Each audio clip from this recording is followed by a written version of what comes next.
گھر میں ان کا بلڈ پریشر بالکل صحیح رہتا ہے، لیکن جب وہ ڈاکٹر کے پاس جاتے ہیں تو بلڈ پریشر زیادہ ہوتا ہے. تو یہ اس پہ بہت ساری تحقیق ہے اور بہت سارے یہ چیزیں کہ جب آفس میں، یعنی آفس مینز ڈاکٹر کے آفس میں بلڈ پریشر چیک کیا جائے تو ایک ہی دفعہ چیک نہیں کیا جائے، 2-3 دفعے چیک کریں.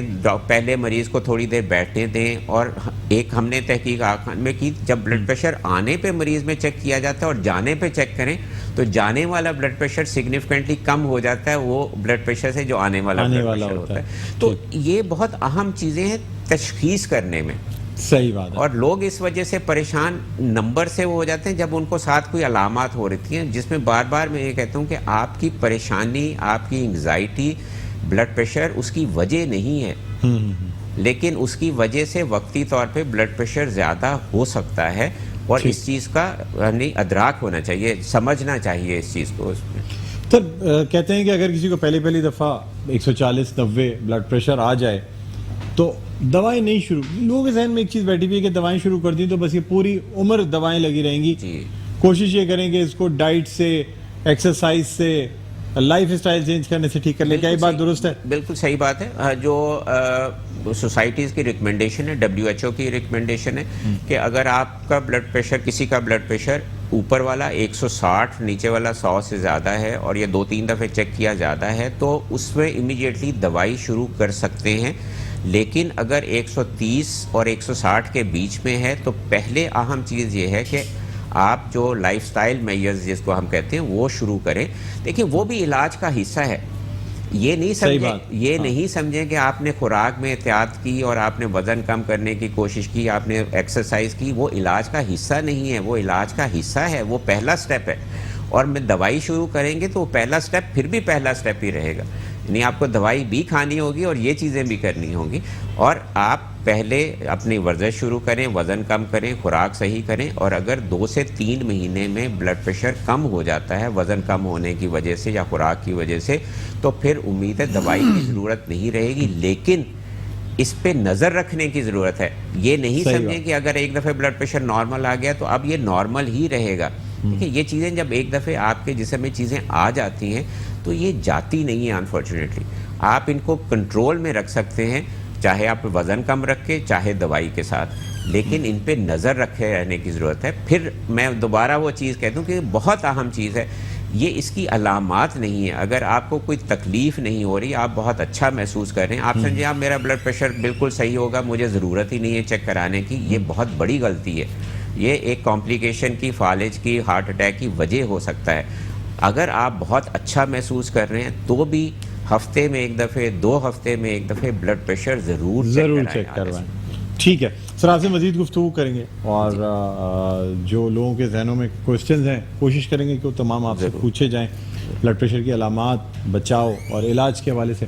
ناظرین آپ کو بتاتے چلیں کہ یہ جو پروگرام ہے حامی کے تعاون سے پیش کیا جا رہا ہے، یعنی hyper tension awareness management initiative جو ہے، اس کے حوالے سے یہ پروگرام ہے. اور یہاں ہم ایک وقفہ لینا چاہتے ہیں. وقفے کے بعد دوبارہ آپ کی خدمت میں حاضر ہوں گے. دیکھتے رہیے ہمارا یہ سیگمنٹ روزہ اور صحت اور پروگرام رمضان الکریم.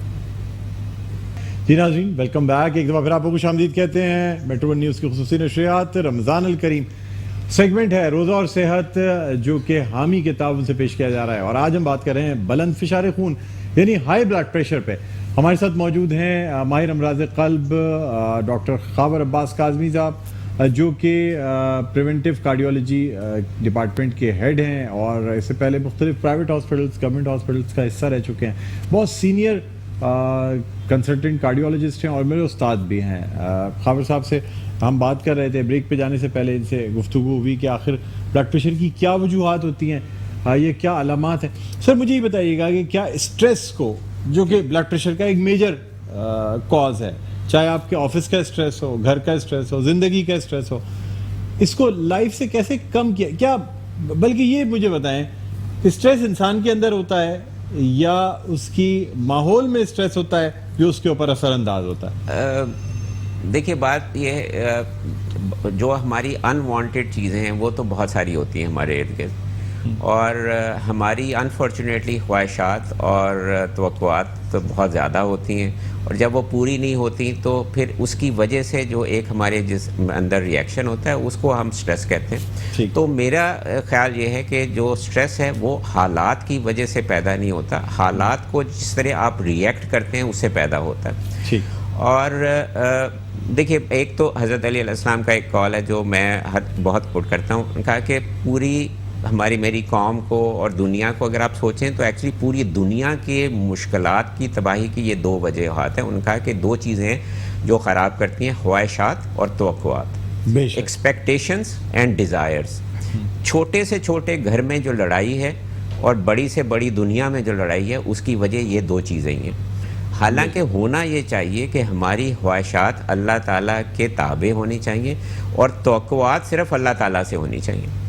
اگر ہم اللہ تعالیٰ سے ہی صرف توقع رکھیں تو مجھے کچھ ملا یا نہ ملا کوئی ہے نہیں. میری اگر خدا نہ خواستہ کوئی میرا نقصان ہو جاتا ہے، ایون جو میری مال جان کا نقصان یعنی اولاد کا نقصان ہو جاتا ہے، تو وہ تو اللہ تعالیٰ کی امانت اگر میں سمجھتا ہوں تو پھر اس میں مجھے افسوس ہونا کوئی بات نہیں ہے.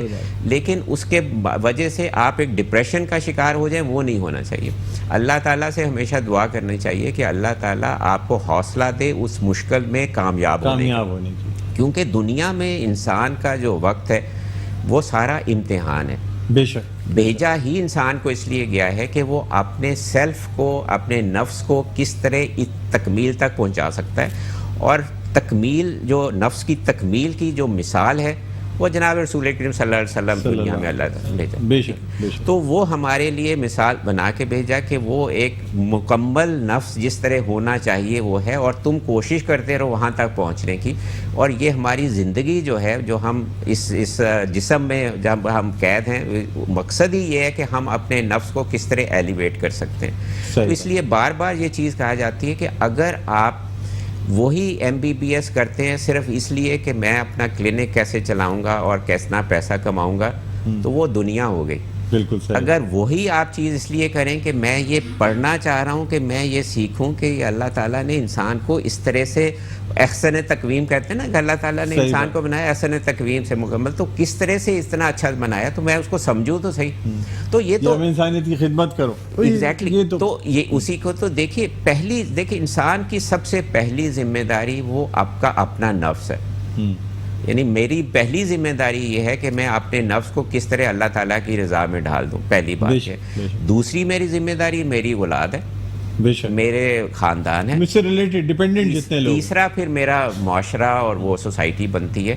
لیکن میری پہلی ذمہ داری تو اپنی ہے. اور اسی طرح یہ تو دیکھیں، ہم اب نوجوان نسل اب بھی وہ بابا بلے شاہ کا وہ کلام ہے نا کہ پڑھ علم تے فاضل ہوئے، کدی اپنے آپ نو پڑھیا نہ. واہ واہ، سبحان اللہ. یہ آپ نے اپنے آپ کو جاننے کی کوشش ہی نہیں کی. تو اسی لیے تو اللہ تعالیٰ نے کہا کہ میں تمہارے شہر ایک سے بھی زیادہ نزدیک ہوں.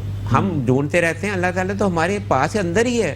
ہمارے نفس میں جو اللہ تعالیٰ نے جب روح پونجی تو ہمارے نفس میں اللہ تعالیٰ نے ایک حصہ ڈالا ہے، یعنی ایک خصوصیات جو ہیں بالکل صحیح. تو وہ اس لیے تو اس میں کہا ہے نا کہ علی علیہ السلام کا قول ہے کہ تم اپنے آپ کو پہچان لو گے تو خدا کو پہچان لو گے. بے شک. تو بات ہی یہی ہے ایکچولی. اس میں تو وہ جو آپ یہ کہتے ہیں اسٹریس کو کس طرح کم کیا جا سکتا ہے، آج کل کے دور میں یہ اسٹریس زیادہ کیوں ہے؟ اس لیے کہ ہم بہت زیادہ ہم اوور نائٹ ہم چاہتے ہیں کہ یہ بھی مل جائے، یہ بھی مل جائے، یہ خواہشات بہت زیادہ ہو گئی ہیں.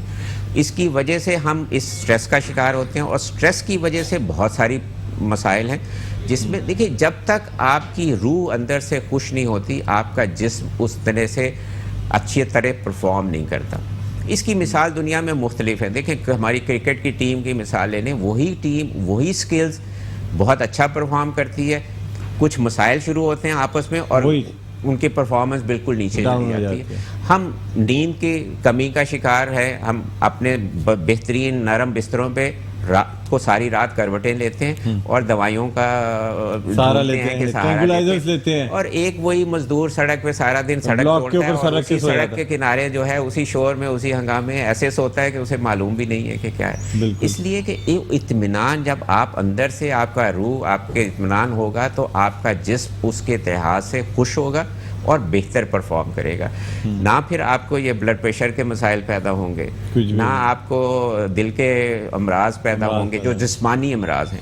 دل کے روحانی امراض بھی کہا جاتا ہے, اور دل کے جسمانی امراض. جی بالکل.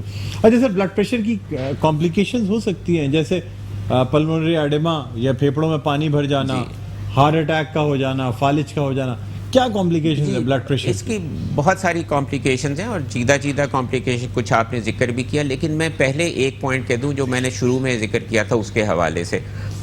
ہم لوگ بہت زیادہ خائف ہو جاتے ہیں جب ہمیں سر درد ہو رہا ہے, میں بھاگا ڈاکٹر کے پاس, 170 180 بلڈ پریشر ہو گیا, اور میں نے کہا کہ اوہ یہ تو فوراً کم ہونا چاہیے ورنہ کچھ ہو جائے گا. وقتی طور پہ بلڈ پریشر زیادہ ہونا اتنا نقصان دہ نہیں ہے جتنا تھوڑا سا بڑا ہوا ہو لیکن مسلسل رہے. یعنی 145 بلڈ پریشر مسلسل رہنا کہیں زیادہ نقصان دہ ہے بجائے اس کے کہ کبھی 170 180 ہو جائے, کیونکہ وقتی طور پہ 170 180 بلڈ پریشر ایکسرسائز میں ایکسائٹمنٹ میں ہوتا ہی ہے. کمپلیکیشنز کیا ہو سکتی ہیں؟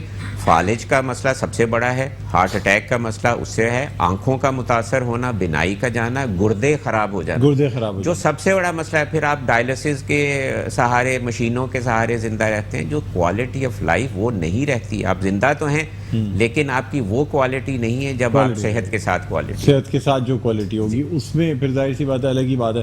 تو یعنی سب سے اہم چیز یہ ہے کہ انسان اسٹریس نہ لے, اپنی ڈائٹ کا خیال رکھ لے, اور جو چینجیبل باڈیفائیبل فیکٹرز ہیں.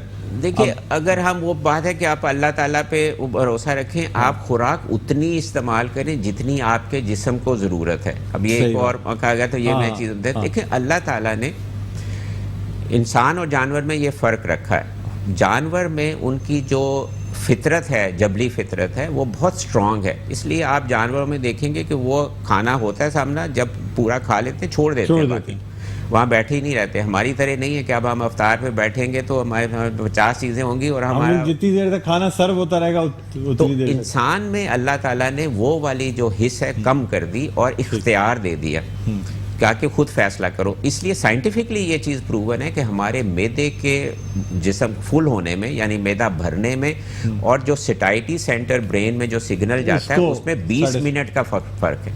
اچھا, اس 20 منٹ میں ہم پیٹ اتنا بھر لیتے ہیں کہ پھر ہم ہاضمے کی دوائی ڈھونڈنا شروع کرتے ہیں. صحیح بات ہے. تو اس لیے ہمارے اسلام میں بھی, ہمارے مذہب میں بھی ہے کہ آہستہ آہستہ کھاؤ, چبا چبا کے کھاؤ, تاکہ وہ وقت ملے معدے کو کہ معدے سے وہ سگنل ملے کہ اب بس اب ہاتھ روک لو. تو ہماری پیٹ بھر جاتا ہے, ہماری نیت نہیں بھرتی. بالکل صحیح ہے. تو اللہ تعالیٰ جو ہے وہ جب کسی کو دیکھیں, میرا یہ اپنا ایمان ہے اس میں, میں اسلام کی کہ اللہ تعالیٰ دنیا میں امتحان لیتا ہے, سزا بہت کم دیتا ہے. سزا بہت چیدہ چیزیں ہیں جس میں اللہ تعالیٰ نے کہا میں دنیا میں سزا دوں گا, جس میں ایک چیز جو ہے وہ تکبر ہے. جس میں سزا دی اللہ تعالیٰ نے دنیا میں, فرعون کو سزا دی دنیا میں تکبر کی وجہ سے, اور بھی سزائیں دی دنیا میں, مثالیں موجود ہیں. اس کے علاوہ وہ سزا نہیں دیتا, امتحان لیتا ہے اور مسلسل امتحان لیتا ہے. تو اللہ تعالیٰ سے دعا, تو اس میں بھی یہ جو ہماری خوراک میں, اس میں اگر ہم یہ اللہ تعالیٰ پہ وہ بھروسہ رکھیں, اتنا کھائیں جس سے ہمارے جسم کی ضرورت پوری ہو. وزن زیادہ نہیں ہونا چاہیے. وزن اگر زیادہ ہے تو اس کا مطلب ہے آپ کی خوراک آپ کی جسم سے زیادہ ہے, بالکل ضرورت سے زیادہ ہے. اور وزن میں ایک اہم چیز ہے, بیماریاں جو ہے وہ وزن میں ایک جو اہم چیز ہے وہ ہمارے یہاں پہ اوور آل جو ہمارا وزن ہے, جس کو ہم کلو گرام میں یا پاؤنڈز میں ناپتے ہیں, اس سے زیادہ اہمیت جو ہے بی ایم آئی سے بھی زیادہ اہمیت جو ہے وہ پیٹ کی پیمائش کی. واہ واہ واہ. جو یہ تون جس کو کہتے ہیں نکلی ہوئی ہے وہ نہیں ہونی چاہیے. اس میں جو ہماری ریکمنڈیشنز ہیں وہ ساؤتھ ایشینز کے لیے, وہ مردوں میں 36 انچ سے کم ہونی چاہیے پیٹ, اور خواتین میں 32 انچ سے کم ہونا چاہیے. ٹھیک. تو یہ توند کا زیادہ ہونا, پیٹ پہ جو چربی جمع ہوتی ہے وہ سب سے زیادہ نقصان دہ چربی ہے, اور وہی چربی ہے جو پھر دل کی شریانوں میں بھی جمتی ہے, دماغ کی شریانوں میں جمتی ہے, اور ہارٹ اٹیک اور فالج کا وجہ بنتی ہے. بے شک سر, بہت بہت شکریہ, آپ تشریف لائے, بہت اچھا لگا. امید کرتے ہیں دوبارہ بھی ہم آپ کو زحمت دیتے رہیں گے, اور آپ ہماری ریکویسٹ کے اوپر ہمارے پروگرام میں تشریف لائیں گے. ناظرین, ڈاکٹر خاور عباس کاظمی صاحب ہمارے ساتھ موجود تھے, ماہر امراض قلب, سربراہ پریونٹیو کارڈیولوجی, قومی ادارہ برائے امراض قلب یعنی NICVD سے ان کا تعلق. یہاں روزہ اور صحت کا سیگمنٹ اپنے اختتام پر پہنچتا ہے. ڈاکٹر خاور صاحب, آپ کے ساتھ ہیلز کے گفٹ ہیمپرز جائیں گے. کیو اینڈ این فلیورز کے گفٹ ہیمپرز ہیں, جی ایف سی کے گفٹ ہیمپرز ہیں, مرحبا گلبہار کے گفٹ ہیمپرز ہیں, اور فارمی باڈی اسپرے کے گفٹ ہیمپرز ہیں. یہ تمام آپ کے ساتھ جائیں گے. بہت شکریہ سر, تھینک یو. ناظرین ایک وقفے کے بعد دوبارہ آپ کی خدمت پہ حاضر ہوں گے تو آپ کی ملاقات کروائیں گے ماہر جو مشہور اسلامک اسکالر ہیں شہنشاہ حسین نقوی صاحب, ان سے آپ کی ملاقات ہوگی. کہیں نہ جائیے گا, دیکھتے رہیے رمضان الکریم.